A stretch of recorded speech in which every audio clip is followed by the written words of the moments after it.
የግድያውን ፕሮሰስ ትንገረኝ የሰማው የግድያ ፕሮሰስ እንግዲህ ይሄ ነገር ነው የነበረው መጀመሪያ ላይ ቀይሙ የግድያውን ፕሮሰስ የነበረው እሷ ከሜክሲኮ አካባቢ ስልጠና ነበራት ለ3 ቀን እዛ ስልጠና ለ3 ቀን ወዳ ማነው ተከታተላ እየመጣች እሱ መንገድ ላይ ቆሞ ይጠብቃታል ኦኬ ሁሉም ነገር አዘጋጅቶ ነው የሚጠብቃት እሱ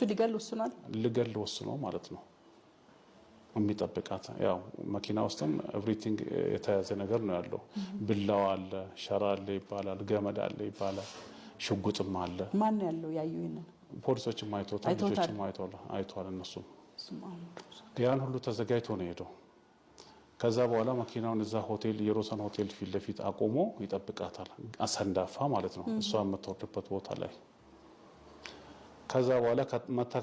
ከታክሲ ላይ ስትወርድ እራት ልጋብዝሽ ይላታል አልፈልግም ልጆቼ ቀኑን ሙሉ ሳያገኙኝ ነው ያሉት ትለዋለች ከዛ በግድ እጇን ይዞ ይገባል መኪና ውስጥ ማለት ነው ከወርደች በታክሲ ውስጥ አሁን ወደ ቤቷ በታክሲ ነው የምትመጣ በታክሲ መጣ ወደ ቤቷ ልትገባ ነው ሰው ወደ ልጆቿ እሱ ደግሞ በመሃል እራት ነው የሚጋብዝሽ ቢሳገቢ ይላታል እሱ ተዘጋጅቶ ነው የመጣ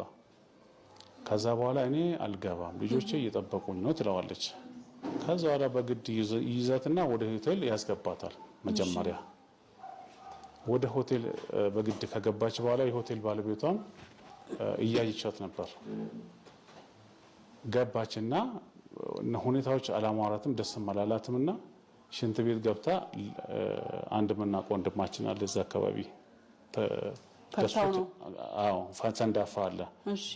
ትደውላለች የት ነው ያለው ትለዋለች አዲዬ እኔ እኮ ሩቅ ቦታ ነው ያለሁት አይ እኔ እኮ እዛ ሆቴል ስላለው ቅርብ ከሆንክ ትመጣ እንደሆነ ብዬ ነው ትለዋለች እንዲመጣ እሷ